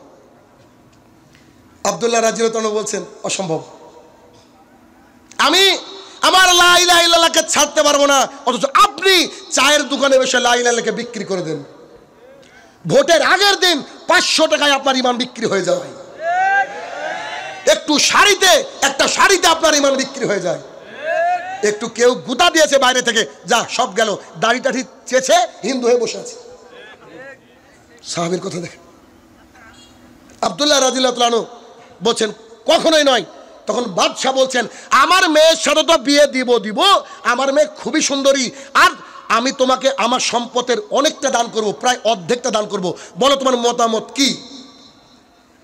আব্দুল্লাহ রাদিয়াল্লাহু তাআলা আনহু বলেন তবুও আমি কালেমার জন্য মাথা নত করেছি, আল্লাহর কাছে মাথা নত করেছি, আল্লাহ রসুলের কাছে বাইয়াত গ্রহণ করেছি, আমি দ্বীন ইসলাম ত্যাগ করব না। বাদশার চরম রাগ হয়ে গেল। বাদশাহ তার লোকজনকে বলল শোনো, একটা কড়াই রেডি করো, তলায় তোমরা ওই যে চুলা রেডি করলো, চুলা অনেক বড় কড়াই, যেগুলা বিয়ে বাড়িতে রান্না হয়, পাতিল, বড় পাতিল, ওই বড় পাতিলের মধ্যে তেল দিয়ে দেওয়া হলো, তেল। এবার তেলকে ফুটানো হচ্ছে, টকবক টকবক করছে। বাদশাহ বলছেন শোনো, তার রক্ষীকে বলছে ওই তেলের মধ্যে একজন দুজনকে ছুঁড়ে মারবা, তার সহপাঠীদের মধ্যে, সাথের লোকের মধ্যে ছুঁড়ে মেরে সে যদি ভয় খায় আমার কাছে নিয়ে আসবা। আব্দুল্লাহ রাদিয়াল্লাহু আনহু বয়স কত ছিল জানেন? এই যে ইয়াং ছেলেগুলো বসে আছে না, এদের মতো বয়স 18 থেকে 22। তিনি জীবন দিচ্ছেন আর আমরা পাবজি খেলছি। তিনি জীবন দিচ্ছেন আমরা মহিলাদের পিছনে। তিনি জীবন দিচ্ছেন আমরা ইয়াবা সেবনে ব্যস্ত। আরে ইস, পরিত্রাণ পাবেন কি করে গো? ওখান থেকে গেলে তো আর রিটার্ন আসা যায় না। আব্দুল্লাহ রাদিয়াল্লাহু আনহু দাঁড়িয়ে আছেন, তিনার সামনে দুজন ব্যক্তিকে তেলের কড়াইয়ের মধ্যে দিয়ে দেওয়া হলো। একটু নড়লো তারা, কোস্তগুলো আলাদা হয়ে গেল, হাড়গুলা ভেসে উঠল চোখের সামনে। আব্দুল্লাহ রাদিয়াল্লাহু আনহু অঝরে কাঁদতে শুরু করলেন। তার দেহরক্ষীরা তাকে ধরে নিয়ে গিয়ে বলছে, বাদশা মনটা নরম হয়েছে বেচারা, মরতে দেখলে কার না মনটা নরম হয়ে যায়।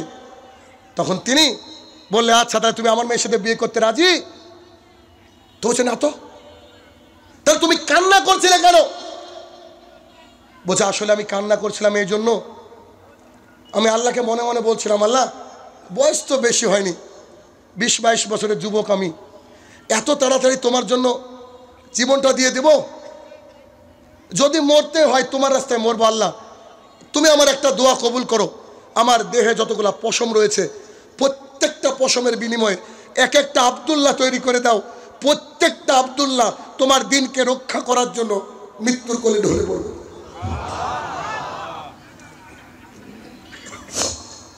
একজন যুবক, বাদশাহ বলছে বাপরে বাপ, ঈমান এত দামি তোমাদের? বলছে হ্যাঁ। তখন বাদশাহ তাকে একটা অফার দিল। অফারটা কি জানেন? তুমি যদি আমার কপালে চুমু খাও, পারেনি বাদশাহ কিছু করতে, তুমি যদি আমার কপালে চুমু খাও আমি তোমাকে ছেড়ে দেব। আব্দুল্লাহ রাদিয়াল্লাহু আনহু বলছেন চুমু খেতে পারি একটা শর্তে। শর্তটা কি? যদি আমার সব বন্দীদেরকে ছেড়ে দেন, আমার সব ভাইদেরকে ছেড়ে দেন, তাহলে আজকে আমি চুমু খাবো আপনার কপালে। বাদশাহ বলছে তাই হবে, যা। তিনি বাদশার কপালে চুমু দিয়ে দিলেন। সব সাহাবাদেরকে নিয়ে চলে গিয়েছেন। উমর রাদিয়াল্লাহু আনহুর কাছে গিয়ে পুরো ঘটনা শোনাচ্ছেন। উমরকে বলছেন এই ঘটনা ঘটেছিল। উমর রাদিয়াল্লাহু আনহু তাকে ডাকলেন, কপালে একটা চুমু খেলেন। কে চুমু খেলেন? আপনি কি বুঝতে পারছেন উমরকে? আল্লাহ রসুলের পরে কেউ যদি নবী হতো তাহলে তিনি। উমর কে জানেন? যে রাস্তা দিয়ে হাঁটে ওই রাস্তা দিয়ে শয়তান থাকে না। উমর কে জানেন? আল্লাহ রসুলের পাশে শুয়ে আছে আজকেও। তিনি একজন সাহাবীর কপালে চুমু খাচ্ছেন। তিনি খাওয়ার পরে সমস্ত সাহাবীদেরকে ডাক দিয়ে বলছে, সাহাবীরা তোমাদের প্রত্যেকের উচিত আমার এই আব্দুল্লাহর কপালে একটা করে চুমু খাও।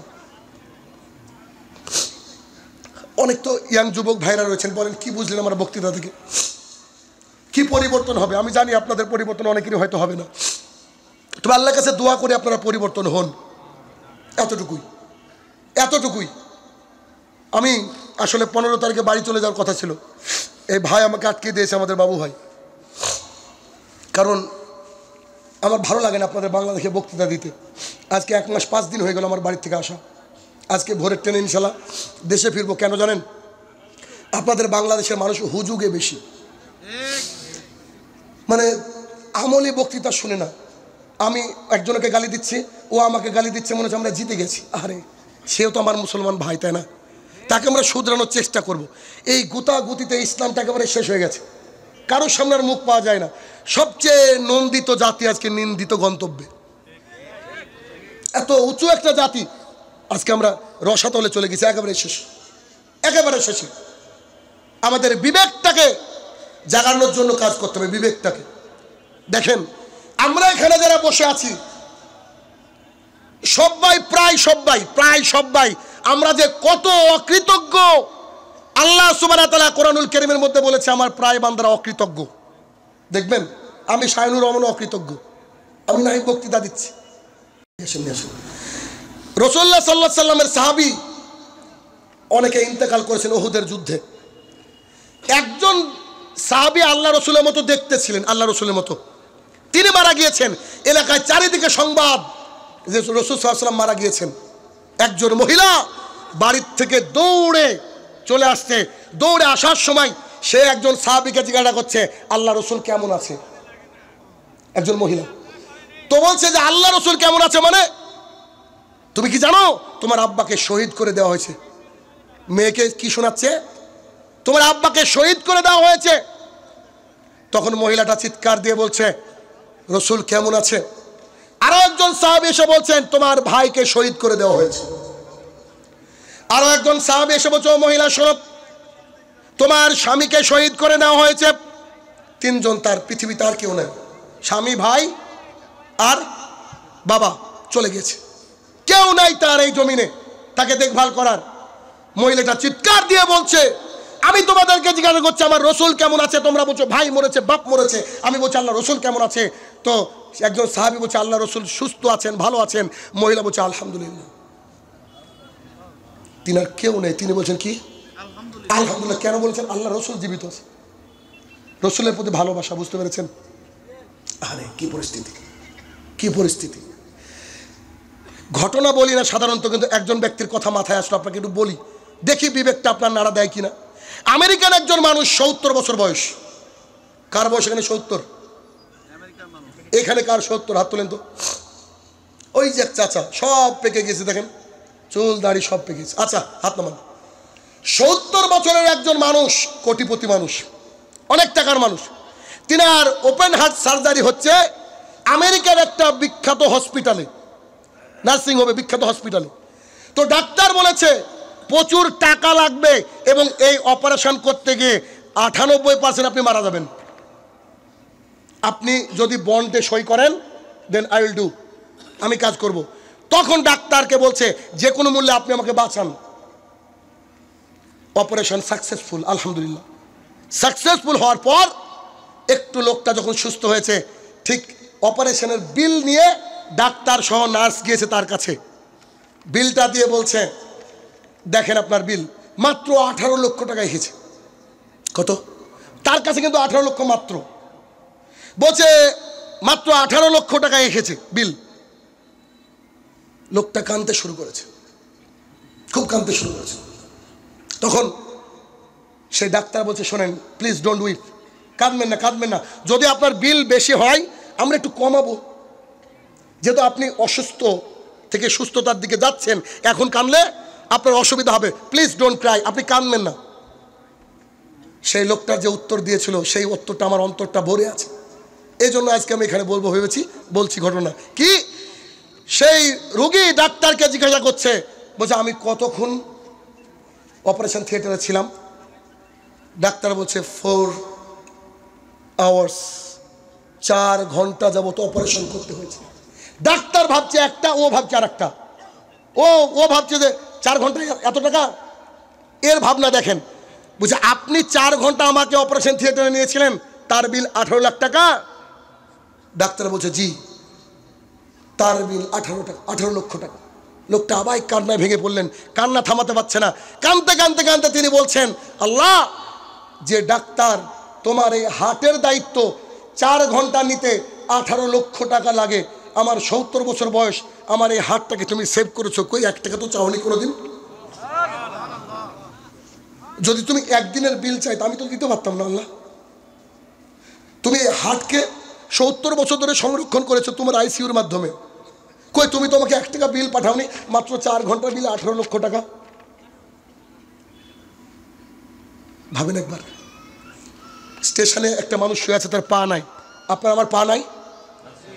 কখনো বলেছি আল্লাহ আমাকে 2টো সুন্দর পা দিয়েছো, আলহামদুলিল্লাহ? মানুষ অকৃতজ্ঞ দেখেন। কখনো বলেছি আল্লাহ আমার চোখ দুটোকে তুমি সুস্থতা দিয়ে পরিপূর্ণতা দান করছো, আলহামদুলিল্লাহ?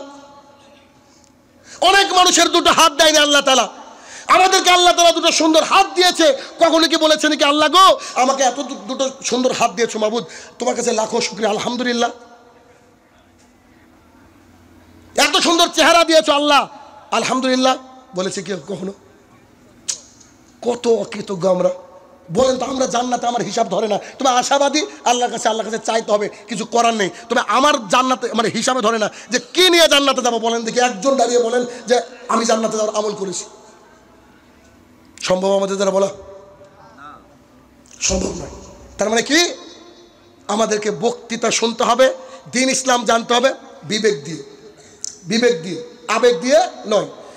আবু হুরায়রা রাদিয়াল্লাহু তাআলা আনহু বলেন, রাসূলুল্লাহ সাল্লাল্লাহু আলাইহি ওয়াসাল্লাম বলেছেন, গাভীর ওলান থেকে, বাট থেকে দুধ বের করে যেমন গাভীর ওলানে দুধ ঢোকানো অসম্ভব, ঠিক তেমনি যেই চোখ আল্লাহ তাআলার ভয়ে কাঁদে, যেই চোখ আল্লাহ তাআলার ভয়ে কাঁদে, সেই চোখ জাহান্নামে যাওয়া তত কষ্টকর। বক্তৃতা না বুঝেননি, এই জন্য সুবহানাল্লাহ মুখ দিয়ে বেরোলো না। কথা বুঝাতে পারছি না আমি? কি বলছেন? আবু হুরায়রা রাদিয়াল্লাহু তাআলা আনহু বলেন, রাসূলুল্লাহ সাল্লাল্লাহু আলাইহি ওয়াসাল্লাম বলেছেন, গাভীর বাট থেকে দুধ বের করে যেমন ঢুকানো অসম্ভব, ঠিক তেমনি যেই চোখ আল্লাহ তাআলার ভয়ে কাঁদে, এই চোখ জাহান্নামের আগুনে ঢোকা অতই কষ্টকর। তার মানে যদি কোনো ব্যক্তি আল্লাহ তাআলার ভয়ে কাঁদে, ওই চোখ জাহান্নামের আগুনকে স্পর্শ করবে না। অতএব বক্তৃতা আর লম্বা করব না, মাঝে একটু একটা কথা বলি। সেটা হচ্ছে, আনাস রাদিয়াল্লাহু তাআলা আনহু বলেন, রাসূলুল্লাহ সাল্লাল্লাহু আলাইহি ওয়াসাল্লাম বলেছেন, আল্লাহ তাআলা বান্দার উপরে রেগে থাকেন।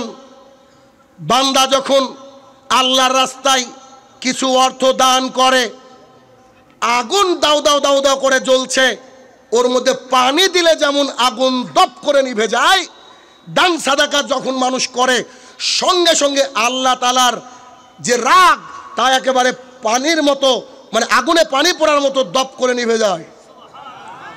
তার মানে আমাদের বাঁচার রাস্তা এক, নিজেকে নিয়ে কান্নাকাটি করতে হবে, আল্লাহ তাআলার ভয়ে কাঁদতে হবে।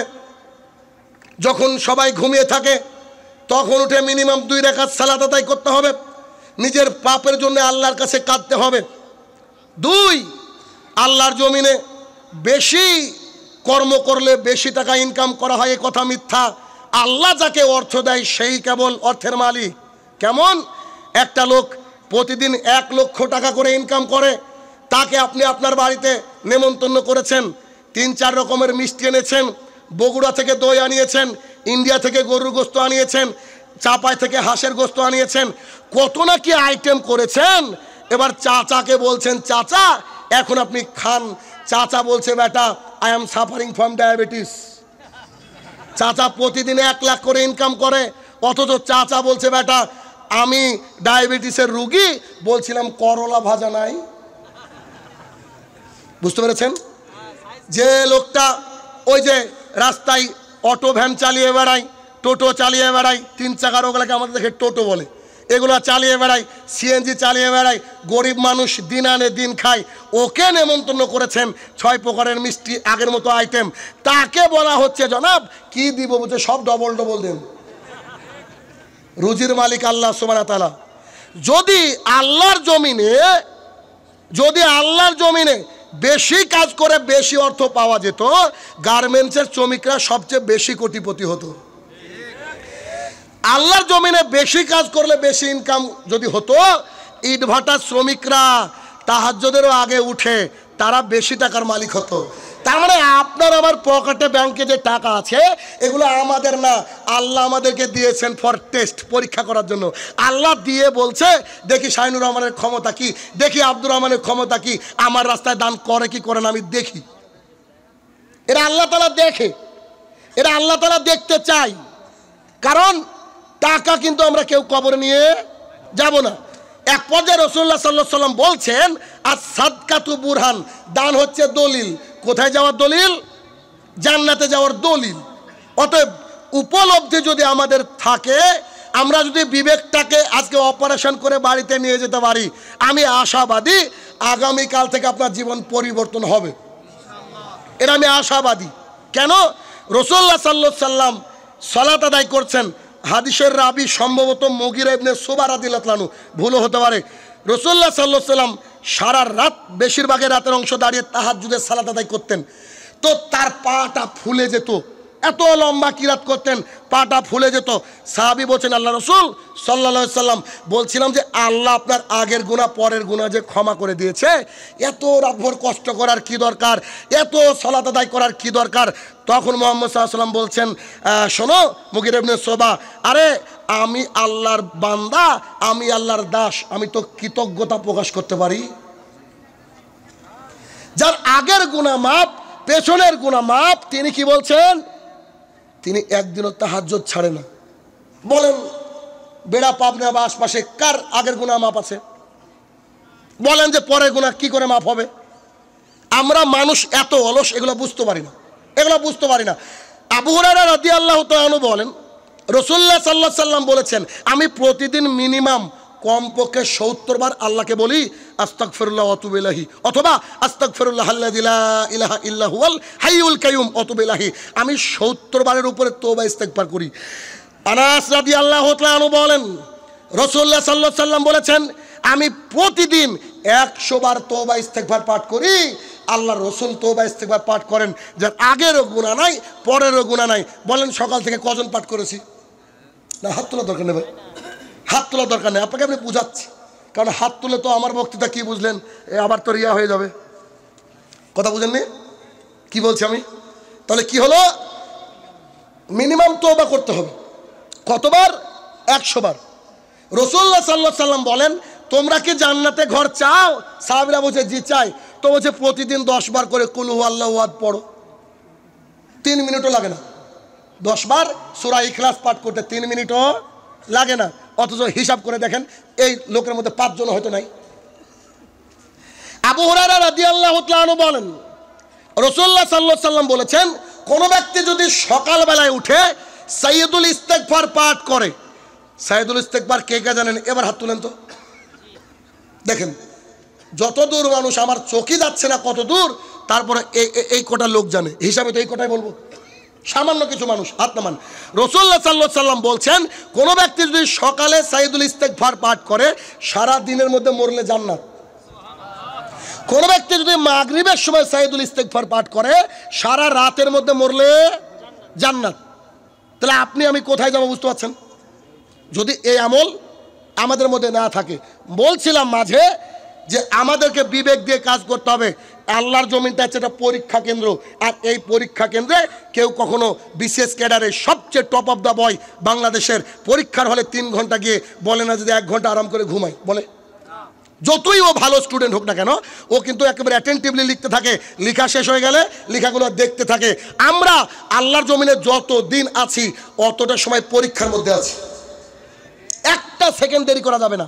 শাহিনুর রহমান সাহেব, যদি দেরি করা না যায় রাত্রেবেলা কি ঘুমাতে পাবো না? না, আপনি রাত্রেবেলা ঘুমাতে পাবেন না। ঘুমাতে গেলে কি করতে হবে? আল্লাহ রসুলের তরিকায়। কেমন?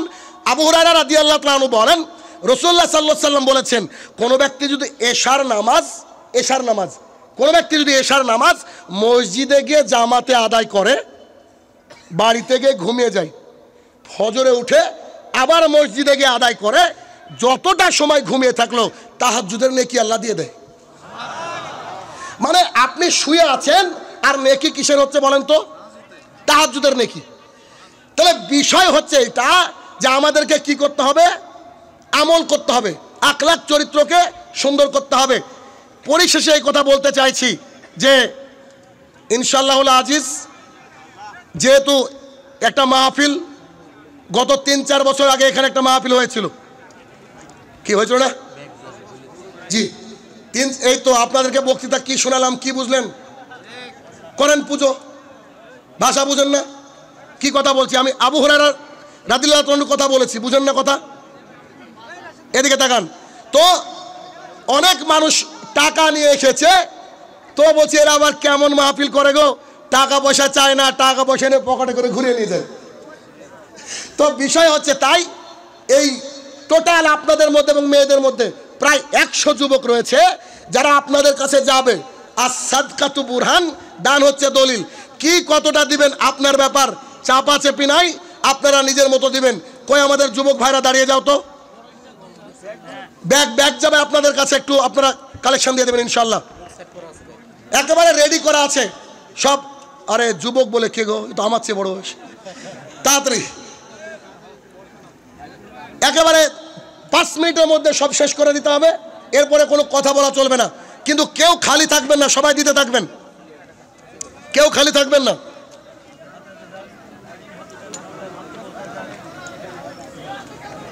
আচ্ছা,